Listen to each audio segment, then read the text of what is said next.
المنتجات اللي تحقيهم لشعرك باش تعاونيه. الزيوت الطبيعيه اللي تستعمليهم باش يطولوا لك شعرك ويعاودوا يخلفوا لك شعرك، سورتو اذا تفرطستي من فوق.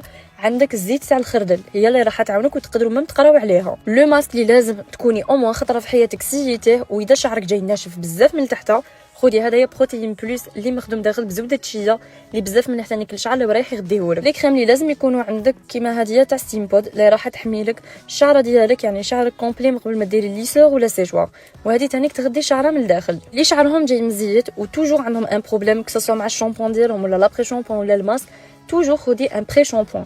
هدايا كان بزاف اللي ما على بالهمش، مي هدايا سي بري شامبون تستعمليه من قبل الشامبون ديالك، ديريه في لاغاسين ديالك باش لاغاسين ديالك ماهيش راح تزيت لك تما راح تنشفهولك. النصيحه اللي نقدر نمدها لك، خدي توجور ان سيروم اللي تستعمليه في الليل. كاين دي سيروم سبيسيال كيما هدايا اللي تقدري تلقايه تاع الفيفتا روغيال اللي رايح يغدي لك الشعره ديالك كي تكوني راقده. وبما انه كاين بزاف اللي يستعملوا لي شامبون اونتي شوت ضد تساقط الشعر وتوجور ينشفوا لهم الجدره ديالهم، عندكم هدايا لو شامبون تاع بيوكسين اللي يخرج على الشعر الجاف والعادي، تما ماوش رايح ينشف لك لاغاسين ديالك. اخر منتج اللي نقدر ننصح كل طفله سورتو اللي شعرها مزيت، توجور يكون عندك ان شامبون سيك في الدار. شامبون سيك رايح ينشف لك لاغاسين ديالك، يعني جدره شعرك، واليوم ما تقعدي كل ديما تغسلي شعرك في سمانه، تقدري تستعملي هذا باش تولي تغسلي شعرك غير 2 خطرات. وقولي لي اون كومونتير اسكو راكي حابه نزيد نحط لك على لي كريم ولا واش راكي حابه نزيد نحط لك.